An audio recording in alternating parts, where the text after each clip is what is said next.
était parmi les premiers pays, Sa Majesté le Roi l'avait annoncé, à mettre réellement la décarbonation, je dirais l'énergie verte au centre des investissements du pays.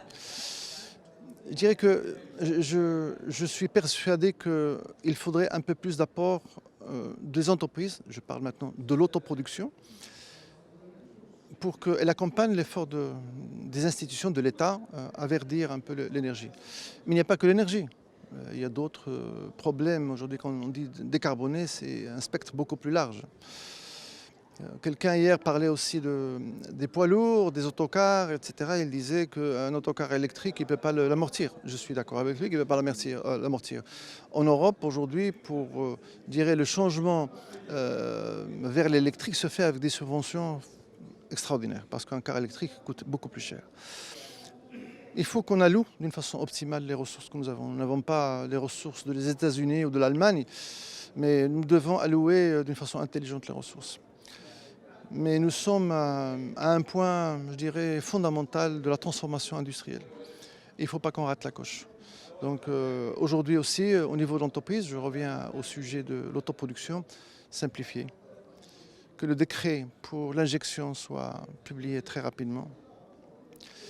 Qu'on sache un peu l'ONE s'il est capable de recevoir cette injection ou pas rapidement, que les essais se terminent. Ce sont tous des choses qui peuvent être faites plus rapidement. Parce que nous perdons, il y a de l'injection qui est là, des entreprises qui peuvent injecter dans le réseau, verdir l'énergie, on ne peut pas le faire malheureusement. Et cela doit être fait rapidement.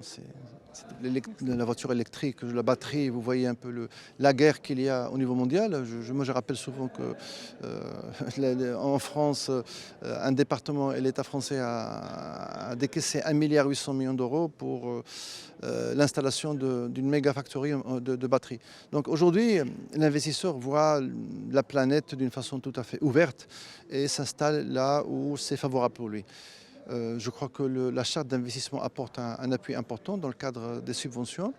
Et je dis qu'il faudrait qu'on complète ce cadre avec un dispositif administratif, donc toutes les autorisations, etc., simplifiées. Et qu'on donne le maximum d'attention aux autorisations qui sont demandées et aux délais pour accorder ces autorisations. L'investisseur, quand il vient, il voudrait avoir tout clair, tout simple et tout rapide. Voilà.